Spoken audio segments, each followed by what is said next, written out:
Bonjour Patrice, Bonjour tu vas Carole. bien? Ah, super, en pleine forme. Là, en ce début d'année, j'ai décidé de me reprendre en main. Ah bon? Qu'est-ce que tu as décidé? Eh bien, j'ai décidé de me remettre au badminton, figure-toi. Ah bon? J'en avais envie depuis très longtemps. Mhm. Et puis, j'osais pas trop. Je savais pas trop où aller. Je savais pas trop comment ça allait se passer. Donc, voilà. J'avais pas vraiment donné suite. Ok. Et là, qu'est-ce que tu as décidé? Eh ben, écoute, c'est mon épouse qui m'a relancé sur le sujet. Mhm. Donc, bah écoute, je suis allé voir le médecin parce qu'on a besoin d'un certificat. Mhm. C'est ce que m'a dit le club du quartier. Et le médecin m'a demandé un certificat médical validé en allant à l'hôpital pour faire un test d'effort. Oui. Ouais, je suis dit qu'il était hors de question que j'allais faire un test d'effort, mais je vais pas faire la compétition, hein, c'est juste pour du plaisir. Donc voilà, on s'est un peu fâché. Je suis parti en claquant la porte et j'ai pas eu mon certificat. Alors, qu'est-ce que ça t'a donné de claquer la porte? Bah du coup, comme je n'ai pas obtenu ce que je voulais, j'y suis retourné. Mhm. J'y suis retourné, j'ai essayé de discuter avec lui, de faire un échange, il me donne le Mhm. certificat, moi je m'engage à prendre rendez-vous à l'hôpital pour le test d'effort. Il a rien voulu l'entendre, donc bah voilà, du coup bah moi je lui envoie plus personne et puis je pense que je vais pas aller le voir, il est trop obtus. Il est trop obtus.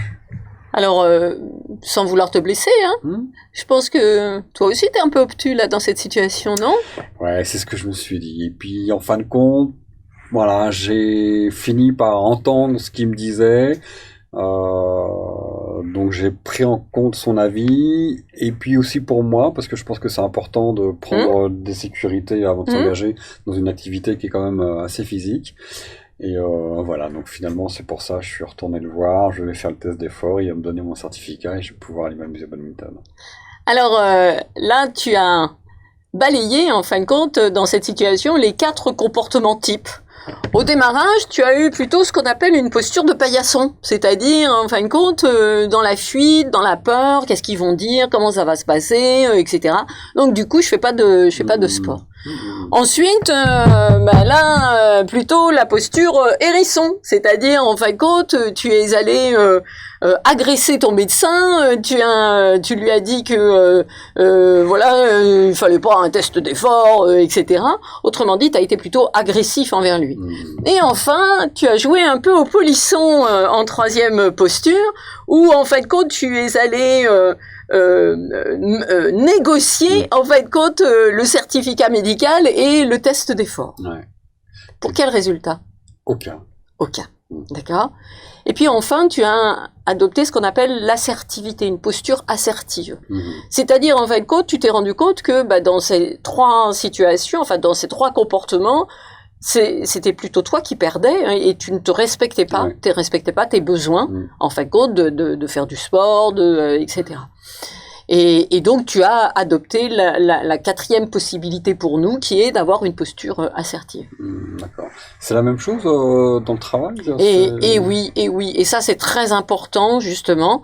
On mesure hein, de façon très très factuelle qu'une équipe est bien plus efficace si en fin de compte tous les membres sont assertifs, c'est-à-dire osent dire ce qui va, mais aussi ce qui ne va pas, et le disent de façon très factuelle, de façon à ce que ça ne soit pas contre quelqu'un ou etc. Ça reste constructif. Et voilà.